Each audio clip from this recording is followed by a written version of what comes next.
संबंधित आहे।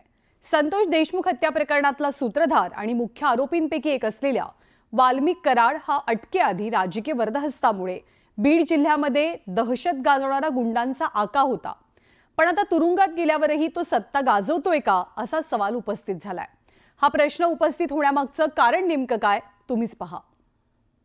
एक स्पेशल कोणता तरी फोन आहे ज्याच्यावरून आकांचा डायरेक्ट कनेक्शन कोणत्या तरी परळीतल्या एका फोनशी होतं।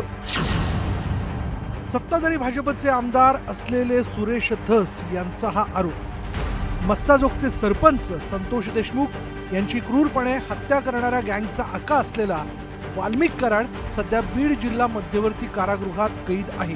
पण आता तुरुंगातही वाल्मिक कराडला स्पेशल ट्रीटमेंट मिळत असल्याचा आरोप सुरेश धसांनी केला। जेलमध्ये वाल्मिक कराडकडे स्पेशल फोन आहे ज्याच्यावरून तो थेटपणे परळीतील एका फोनशी कनेक्ट होतो। वाल्मिक कराडला स्वतंत्र जेवण पुरवठा केला जातो असे अत्यंत गंभीर आरोप करत सुरेश धस यांनी जेल प्रशासनासह बीडच्या पोलीस अधीक्षक यांच्या कार्यपद्धतीवरही सवाल उपस्थित केले। हे हाणामाऱ्या आज झालेल्या आहेत। बीडच्या जेलमध्ये काही बी होऊ शकतं ना। माझी तर माहिती अशी आहे की या आकांना स्वतंत्र जेवण सुद्धा पुरवठा होतोय, इथपर्यंत माहिती माझ्याकडे आलेली आहे। आणि एक स्पेशल कोणता तरी फोन आहे ज्याच्यावरून आकांचा डायरेक्ट कनेक्शन कोणत्या तरी परळीतल्या एका फोनशी होतं, इथपर्यंत माहिती माझ्याकडे आलेली आहे। खरं तर अगदी सुरुवातीपासूनच वाल्मिक कराडवर वरदहस्त असल्याचा आरोप केला जातो। संतोष देशमुख प्रकरणात अटक झाल्यानंतर पोलीस कोठडीत असतानाही वाल्मिक कराडला स्पेशल ट्रीटमेंट मिळत असल्याचे आरोप अनेकदा झाले। विरोधकांनी अनेकदा पोलीस दबावात काम करत असल्याचा आरोप केला।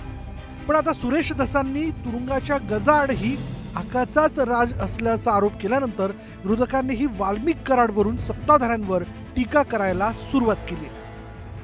दोनही व्यक्ती सत्तेमधील सहभागी आहेत, मुंडे असू देत की धस असू देत।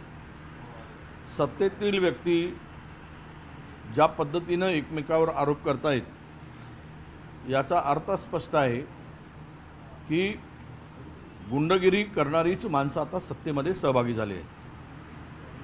हा अत्यंत गंभीर आरोप आहे, याची उच्चस्तरीय चौकशी केली पाहिजे आणि त्यातलं तथ्य हे शोधलं पाहिजे।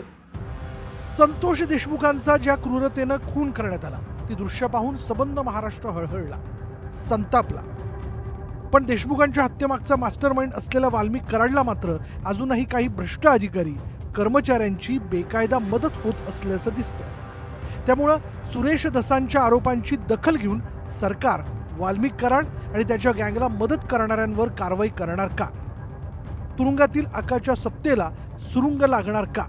हे पाहणं महत्त्वाचं ठरणार आहे।